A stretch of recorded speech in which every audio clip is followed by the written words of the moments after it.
हाँ तो बच्चों, कैसे हैं आप सब। जैसा कि आप सभी को पता है, अपना एक्सरसाइज 7.2 कंप्लीट हो चुका था।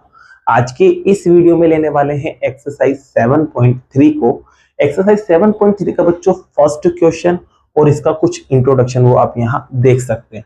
अब देखो, यहाँ पर इंट्रोडक्शन को पहले समझते हैं। इसमें लिखा हुआ है कंपाउंड इंटरेस्ट, हिंदी में क्या बोलते हैं, चक्रवृद्धि ब्याज, और शॉर्ट फॉर्म में CI से कहा जाता है। देखो अब ये होता क्या है।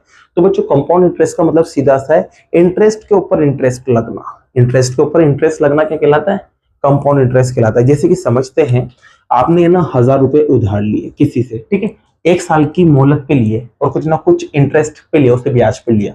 तो आप एक साल बाद इसका इंटरेस्ट निकाल के टोटल जो पैसा दोगे, मान लेते कि कितना गया, 1200 रुपए गया, ठीक है। अब बाई चांस आपके पास अगले साल तक इसका जुगाड़ नहीं हुआ 1200 रुपए देने का, तो आप कहोगे कि यार एक साल और बढ़ा दे, ब्याज ले लेना। तो फिर क्या होगा बच्चों, ये 1200 रुपए जो है ना, अब इस पे 200 रुपए बढ़ के नहीं मिलेंगे। इस पे 200 रुपए, जैसे कि एक साल में 200 बढ़े तो वापस से 200 बढ़ेंगे, तो ये 1400 नहीं होंगे। 1400 नहीं होंगे बच्चों, ये 1400 की जगह कुछ एक्स्ट्रा होगा। कैसे होगा, क्योंकि पहले 1000 रुपए पे 200 बढ़ रहे थे, लेकिन अब 1200 रुपए पे बढ़ेंगे। तो बच्चों 200 रुपए एक्स्ट्रा है ना, इस पे भी कुछ ना कुछ ब्याज लगेगा। 1000 का तो 200 बढ़ गया, अब 200 रुपए जो यहाँ पर एक्स्ट्रा आया उसका भी कुछ ना कुछ ब्याज लगेगा। जैसे कि मान लो 40 रुपए इसका ब्याज लगता है, तो यहाँ पर देखो अब 200 ना बढ़ के 240 रुपए बढ़े, फिर इसे अगले साल अगर आप नहीं दे पाए, मतलब यहाँ पर देखो ये कुछ आपके पास हो गया अमाउंट, ठीक है। अब ये भी आप नहीं दे पाए, तो अब यहाँ पर 200 रुपए नहीं बढ़ेंगे, अब 40 का भी और 440 का भी और ज्यादा ब्याज लगेगा। मतलब कहने का मतलब, पहले 1000 रुपए पे ब्याज लगा, फिर 1200 पे लगा, फिर अब 1440 पे लगा। तो कहने का मतलब ब्याज पे ब्याज जो लगता है ना, या इंटरेस्ट पे इंटरेस्ट जो लगता है, वो क्या कहलाता है, ये वाला रिजल्ट कहलाता है, ठीक है। अब देखो बच्चों, यहाँ पर देखो, ये जो आपने स्टार्टिंग में जो कीमत ली, अब इसे आप 2 साल बाद चुका रहे हो, 3 साल बाद चुका रहे हो, 4 साल बाद चुका रहे हो, टोटल कितना पैसा बन रहा है उसको निकालने के लिए क्या करते हैं, एक फॉर्मूला आया है बच्चों आपके पास। यहाँ पर आपके A इक्वल्स टू होता है P1 + R/100 और ऊपर N। अब देखो यहाँ समझना, यहाँ पर N जो होता है ना, वो होता है टाइम्स से। अब एक साल के लिए तो 1 रख देंगे, 2 साल के लिए तो 2 रख देंगे, 3 साल के लिए तो 3 रख देंगे। मतलब इसमें क्या होगा, इंटरेस्ट पे इंटरेस्ट जुड़ता हुआ आपको मिलेगा। यहाँ पर जो ए होता है वो टोटल अमाउंट होता है, 2 साल बाद कितना बनेगा, 3 साल बाद कितना बनेगा, देख सकते हैं यहाँ पर लिख रखा है मैंने। इसके अलावा बच्चों पी जो होता है ना, वो प्रिंसिपल होता है, जिसे बोलते हैं मूलधन। मतलब जो आपने स्टार्टिंग में रुपया लिया, जैसे कि मैंने 1000 रुपए लिया, अब इससे 2 साल बाद दू, 3 साल बाद दू, 4 साल बाद दू, जो भी टोटल अमाउंट बनेगा वो तो यहाँ आ जाएगा। और जो आप स्टार्टिंग में लेते हो वो पी होता है, जिसे बोलते हैं प्रिंसिपल। और किस रेट पे ले रहे हो, मतलब कितनी प्रतिशत पे ले रहे हो, कितनी परसेंटेज पे ले रहे हो, 2, 3, 4, 5, वो आपके पास आर होता है, ठीक है। अब बच्चों यहाँ पर डायरेक्ट आपको अमाउंट मिलती है, जैसे कि 1000 रुपए लिए और आपने एक साल बाद इसको इतना दिया, तो ये आपको अमाउंट मिला। अब इसमें इंटरेस्ट कितना लगेगा, आप देखो इंटरेस्ट कितना लगेगा। ये तो है प्रिंसिपल, ये है अमाउंट, मतलब मूलधन, और ये कुल राशि। अब आप देखोगे कि इस पे कितना इंटरेस्ट लग रहा है, कितना ब्याज लग रहा है। तो क्या करोगे बच्चों, आप देखोगे कि अब 200 रुपए ज्यादा हो गया, मतलब इस पे 200 रुपए ब्याज लग रहा है, और ये 200 ही क्या है, कंपाउंड इंटरेस्ट। तो कंपाउंड इंटरेस्ट को निकालने के लिए क्या करा, जो भी टोटल अमाउंट थी उसमें से आपने पी को माइनस कर दिया, तो आपको कंपाउंड इंटरेस्ट मिल जाता है। तो एक और फॉर्मूला यहाँ देख सकते हो, कंपाउंड इंटरेस्ट को निकालने का फॉर्मूला भी आप यहाँ देख सकते हैं, ये रहा वो फॉर्मूला, ठीक है। तो बच्चों ये आपका कुछ इंट्रोडक्शन था। अब लेते हैं बच्चों यहाँ पर अपन फर्स्ट क्वेश्चन। तो क्वेश्चन नंबर फर्स्ट में देखो, एक बच्चों जगह है, एक प्लेस है, अब कोई सी भी हो सकती है वो। अब वहां की जो पॉपुलेशन है ना, वो बढ़ रही है बच्चों, क्या हो रही है, बढ़ रही है। मतलब 2003 तक वो कितना बढ़ गई, 54,000 वो बढ़ गई, ठीक है। अब किस रेट से बढ़ रही है, तो 5% की रेट से वो बढ़ रही है। तो देखो बच्चों, यहाँ पर आपको स्टार्टिंग में जो पॉपुलेशन है वो भी दे दी, आपको यहाँ पर टाइम भी दे दिया, टाइम सालों के अंदर दिया है, देखो 2003, अभी देख लेंगे क्या है, और आर भी दे दिया। अब आपको देखो क्या निकालना है, आपको निकालना है 2001 में कितनी पॉपुलेशन होगी, और दूसरा निकालना है आपको 2005 में कितनी पॉपुलेशन होगी। तो देखो बच्चों, पहले पार्ट को करते हैं, किसको करते हैं, पहले पार्ट को। इसमें निकालना है मुझे 2001 के अंदर कितनी पॉपुलेशन है, ये मुझे निकालना है, मतलब जनसंख्या कितनी है। तो इसके लिए देखो बच्चों, चलो इसको हटाते हैं, पहले जो जो दे रखा है वो लिख लेते हैं। एक तो पी दे रखा है बच्चों, पी कितना है, 5400। आपको बच्चों आर भी दे रखा है, आर कितना है देखोगे, तो आर है आपके पास 5%। अब बच्चों देखो फर्स्ट पार्ट को लेते हैं, अपन को फर्स्ट पार्ट में निकालना है 2000, इसमें एक में निकालना है, देख सकते हैं 2001 में निकालना है। अब देखो बच्चों, ये जो 5400 था ना, वो कौन से साल में था, 2003 में। आपको निकालना है 2001 का। तो इसका मतलब देखो, यहां से आपको टाइम मिल रहा है। अब देखो टाइम क्या हो रहा है, पीछे की तरफ जा रहा है, 2003 से 2001 पे आ गया। तो टाइम पीछे जा रहा है तो टाइम को क्या लेना पड़ेगा यहाँ पर माइनस में, ध्यान रखना। तो n की जगह 2 आएगा। अब 2 क्यों आया? क्योंकि 2 साल पीछे आया बच्चों को, इसलिए माइनस का 2। अब बस अपन को बताना है कि 2001 में क्या पॉपुलेशन थी, तो बस कुछ भी नहीं, आप ये फॉर्मूला लगा दो, इससे आपको लास्ट में जो भी बनता है वो पता चल जाता है। तो यहाँ से आप एक वैल्यू निकाल लेंगे, तो फॉर्मूला आपके पास आएगा 1 + r अपॉन 100 और पावर n। चलो वैल्यू रखते हैं। p की जगह आप देखो बच्चों कितना है, 54000, 1 एज इट इज। r की वैल्यू देखो बच्चों, तो r आपको मिलेगा 5 और नीचे 100 और पावर कितनी बच्चों, माइनस का 2। बच्चों देखो यहाँ पर ये कट जाएगा एक बार और ये कट जाएगा 20 टाइम। अब देखो साथ के साथ एलसीएम भी ले लेते हैं, तो ये तो एज इट इज। यहाँ पर बच्चों एलसीएम कितना आएगा, 20। यहाँ देखो 1 से 20 कट होगा 20 बार, 20 को 1 से इंटू करेंगे तो 20 आएगा। 20 से 20 एक बार कट जाएगा, एक को 1 से इंटू करेंगे तो 1 आएगा और यहाँ माइनस का 2। अब देखना बच्चों यहाँ पर 54000 एज इट इज, ये दोनों प्लस होंगे तो बच्चों क्या बनेगा 21 और नीचे क्या आएगा 20, पावर कितनी है माइनस का 2। अब देखो बच्चों पावर माइनस में ना, तो आपने पढ़ा होगा बच्चों पावर को प्लस बनाया कैसे जाता है, तो इसको उल्टा कर देंगे। जैसे इसको उल्टा करेंगे तो पावर क्या हो जाएगी बच्चों आपके प्लस में आ जाएगी। तो यहाँ 20 ऊपर और 21 नीचे और ये पावर हो गई आपके प्लस में। ठीक है, अब इसको सॉल्व करते हैं। तो 54000 पावर 2 है तो कितनी बार लिख देंगे बच्चों, इसको आप लिख दोगे 2 बार, क्योंकि 2 पावर थी इसके ऊपर। अब आप देख सकते हैं 3 से ही कट जाता है 7 बार। ठीक है, और 3 से देखो ये भी कटेगा, 3 1 जा 3 बचेगा 2, 2 है 4 के पास, 24 हो गया। और 24 3 की टेबल में आता है बच्चों 8 बार और ये बाकी 0 एज इट इज। ठीक है, ये 3 की टेबल से कट हो गया। अब फिर से बात करें बच्चों 3 से, ये फिर कट हो रहा है, ये तो 7 बार कट हो रहा है और ये 3 से देखो ये 6 बार और 3 0 एज इट इज। ठीक है, तो आपके पास देखो बच्चों बचा क्या है, एक तो 6000 बचा, एक 20 बचा और दूसरा भी 20 और नीचे देखेंगे तो 7 × 7 आएगा। अब इसको देखो मल्टीप्लाई करते हैं, तो देखो 6 को 2 से मल्टीप्लाई करो 12 है ना, 12 को 2 से मल्टीप्लाई करो 24। अब 0 देखो, 3 यहाँ पर, एक यहाँ पर, एक यहाँ पर, टोटल 5 0 आएगी।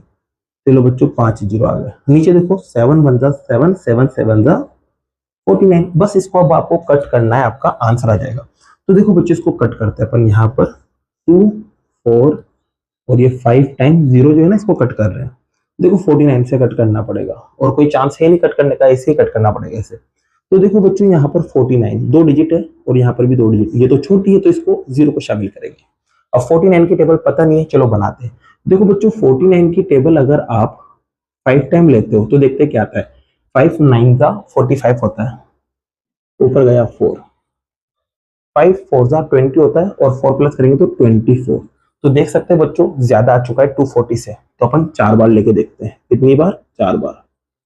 तो 4 9 का 36 होता है, ऊपर जाएगा 3, 4 4 का 16 और 16 में 3 को जब आप प्लस करेंगे तो आपके पास आएगा 19। ये सही है बच्चों ना, तो ज्यादा आ रहा है बस कम ही आ रहा है। 5 बार बोलने पर तो ज्यादा आ रहा था, तो अपन क्या लेंगे 4 बार, और 4 बार में आपके पास आएगा 196। माइनस करते हैं बच्चों, तो यहाँ देखो 4 बचेगा। ठीक है, यहाँ पर 4 बचेगा, यहाँ पर देखो 13 रह गया, 13 में से 9 माइनस करें तो फिर 4 बचेगा। ठीक है, और यहाँ पर कुछ भी नहीं बचेगा। अब देखो ये 44 49 से छोटा है तो इस 0 को अपन नीचे की तरफ लेंगे। ठीक है बच्चों, अब देखो 49 की टेबल, 49 की टेबल ऐसा करते हैं 9 टाइम लेते हैं, क्योंकि 10 टाइम बोलने पर 490 आएगा, तो अपन 9 टाइम लेते हैं। तो 9 9 जा 81, ऊपर गया 8, 9 4 जा 36 होता है, 36 में अगर आप 8 को प्लस करोगे तो 44 आएगा। ठीक है बच्चों, ये तो ज्यादा आ चुका है, देख सकता है मैं यहाँ पर फिर से। तो फिर से अपन क्या करते हैं, इसकी टेबल 8 टाइम लेके देखते हैं। 8 की टेबल अगर 9 टाइम बोलेंगे तो 72 आता है, ऊपर जाएगा 7। 8 की टेबल बच्चों 4 टाइम बोलेंगे, आप कितना बोलेंगे 4 टाइम, तो आपको मिलता है शायद 32।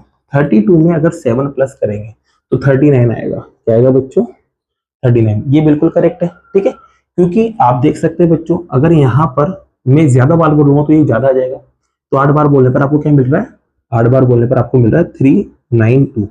माइनस करते हैं, यहाँ देखो 8 बचेगा, यहाँ पर बच्चों 3 बचा रहेगा, 13 हो जाएगा, 13 में से इसको माइनस करेंगे तो ये बचेगा और यहाँ पर ये कुछ भी नहीं बचेगा। ठीक है, आप देख सकते हैं यहाँ पर 48 बच रहा है। अब देखो फिर से किसको उतारेंगे 0 को, अब 480 हो गया। अब 480 के लिए बच्चों 9 टाइम टेबल अपन बोलेंगे तो कितना आएगा 441, माइनस करते हैं तो यहाँ बचेगा 9, यहाँ पर बचेगा 4, 4 नहीं बचेगा, सॉरी एक उधर दे दिया तो यहाँ 3 बचेगा और यहाँ कुछ भी नहीं। अब फिर से किसको उतारेंगे, इस जीरो को। अब बच्चों देखो ये जीरो आने के बाद 390 हो गया। देखो आप देख सकते हैं 8 बार बोलने पर तो ज्यादा रहा था, तो अपन 7 बार बोल के देखते हैं। 7 9 63 होता है, ऊपर जाएगा 6, 7 4 28 और इसको प्लस करेंगे 28 में, इसको प्लस करेंगे तो 34 आ जाएगा। ये ठीक है बच्चों, तो 7 टाइम आपने लिया तो कितना मिलेगा, 343। माइनस करते हैं बच्चों, तो माइनस करेंगे तो यहाँ पर आपके पास आएगा 7, यहाँ पर 4 और यहाँ कुछ भी नहीं। अब इस जीरो को भी ले लेते हैं बच्चों साथ के साथ। जैसे जीरो यहाँ आया तो यहाँ पर जैसे जीरो आएगा बच्चों तो 470 हो जाएगा, और 470 नहीं आता, लेकिन हाँ देखो 9 बार बोलने पर कितना आएगा बच्चों, 441। माइनस करते हैं, माइनस जैसे ही करेंगे बच्चों तो यहाँ 9 बचेगा, यहाँ पर आप देख सकते हैं तो 3 बचेगा, 3 नहीं बचेगा सॉरी, यहाँ 6 रह जाएगा, 6 में से 4 गया तो 2 बचेगा और यहाँ कुछ भी नहीं। ठीक है, अब पॉइंट लगाएंगे बच्चों, क्योंकि छोटा आ गया, अब कोई नंबर उतर नहीं रहा है तो पॉइंट लगाएंगे और जीरो ले लेंगे। ठीक है बच्चों, अब देखो ना मेरी बात सुनना, यहाँ पर आप 290 लाना है। 290 तो नहीं आ रहा था, तो 290 से कम आ रहा था बच्चों। देखो 5 बार बोलने पर क्या आ रहा था, 5 बार बोलने पर आपका आ रहा था 245। माइनस कर दो बस, काफी है। तो आपके जब इसको इससे काटा ना आपने तो रिजल्ट आपको मिलेगा 489795 बच्चों। अब ये रिजल्ट आपके पास आया। अब पॉपुलेशन तो पॉइंट में हो नहीं सकती, तो इसके लिए अपन क्या करेंगे, इसके दो रिजल्ट दे सकते हैं। या तो बच्चों ये जो पॉपुलेशन होगी ना ये होगी 48,979, या फिर आप एक बढ़ा भी सकते हैं 48,950। तो आप इसको कुछ भी लिख सकते हैं। वैसे बच्चों पॉइंट के बाद अगर 5 होता है ना तो आगे बढ़ता ही है रिजल्ट, तो आगे बढ़ता है तो यहाँ पर आप कह सकते हैं 48997 है ना। अब इसको सॉरी 97 है, 79 है, तो 79 को आप क्या कर देना 80 कर देना और यहाँ लगा देना अप्रोक्स, जिसे बोलते हैं लगभग, क्योंकि 0.5 का मतलब होता है एक आगे बढ़ जाना। तो मैं एक आगे बढ़ाऊंगा तो 10 हो जाएगा, और 10 का मतलब 80 में हो जाएगा, क्योंकि 0 एक ऊपर कैरी हो जाएगा, 7 और 1 8 होके 8 बन जाएगा। तो ये आपका क्या रहेगा बच्चों आंसर। तो ये फर्स्ट पार्ट आपका कंप्लीट होता है। अब देखो सेकंड पार्ट बहुत इजी है, इसको समझते हैं। इसमें आपको निकालना है 2005 में, तो यहाँ पर 2005 आ जाएगा। अब देखो बच्चों 2003 से 2005 में आ गए तो 2 साल आगे बढ़ गए, तो इसका मतलब यहाँ पर ये प्लस में लेना पड़ेगा। तो ये प्लस में लेंगे तो बच्चों ये भी प्लस में आएगा, ये भी प्लस में आएगा और ये भी प्लस में आएगा। तो आपको यहाँ से बस यहाँ से बदलना है रिजल्ट। तो देखो इसको हटाता हूं मैं, इसको नोट कर लो, फिर उसके बाद अपन इसको हटाते हैं। तो चलो इसको अब हटाते हैं अपन। अब हटा के देखो बच्चों इसको सॉल्व करते हैं। तो पावर देखो बच्चों 2 बार है तो 2 बार इसको अपन यहाँ लिख देंगे। ये लो 2 बार मैंने यहाँ लिख दिया। आप देख सकते हैं 2 0 से 2 0 कट जाएंगे। अब 2 की टेबल से देखो बच्चों कट जाता है 270 बार, ठीक है। और 2 की टेबल से फिर कटेगा बच्चों 1 टाइम, 3 टाइम और 5 टाइम। तो आपके पास बचा 135, 21 और 21। बस मल्टीप्लाई करना है, आंसर आ जाएगा। तो देखो बच्चों यहाँ पर 21 को 21 से मल्टीप्लाई करते हैं ना तो 441 आता है बच्चों। क्या आता है 441। इसको मल्टीप्लाई करेंगे किससे 135 से। चलो मल्टीप्लाई करते हैं, पहले 5 से करते हैं। 5 1 जा 5, 5 4 जा 20, फिर 20 और 2 22 हो जाएगा। अब 3 से मल्टीप्लाई करते हैं। 3 1 जा 3, 3 4 जा 12, 3 4 जा 12 और 1 13। अब किससे मल्टीप्लाई करेंगे 1 से, तो 1 4 4 प्लस करते हैं तो 5 3 फिर 5, फिर उसके बाद बच्चों प्लस करेंगे से आप यहाँ पर तो कितना आएगा 9 और यहाँ पर आएगा आपके पास 5। तो आपका जो रिजल्ट मिलेगा वो मिलेगा 59535। तो बच्चों ये आपका क्या जाएगा आंसर। तो 2005 में पॉपुलेशन ये थी और 2001 में ये थी। देख सकते हैं 2005 में आगे गए तो बढ़ेगी और 2003 में ये निकली थी, सॉरी 1 में ये निकली थी, तो पीछे गए तो कम होगी। पहले जो पॉपुलेशन थी वो कितनी थी 2003 में इतनी थी। अब 2005 में तो आपके पास ये आ गई, बढ़ गई ना, और 2001 में देखो यही, तो इससे ये कम हो गई। तो बच्चों ये फर्स्ट पार्ट आपका क्या होता है इसी के साथ कंप्लीट होता है। अब बाकी के जो क्वेश्चंस है वो नेक्स्ट वीडियो में करते हैं। अगर वीडियो पसंद आई और ये क्वेश्चन आपको समझ आया हो तो वीडियो को लाइक कीजिए, चैनल को सब्सक्राइब कीजिए। Thank you so much.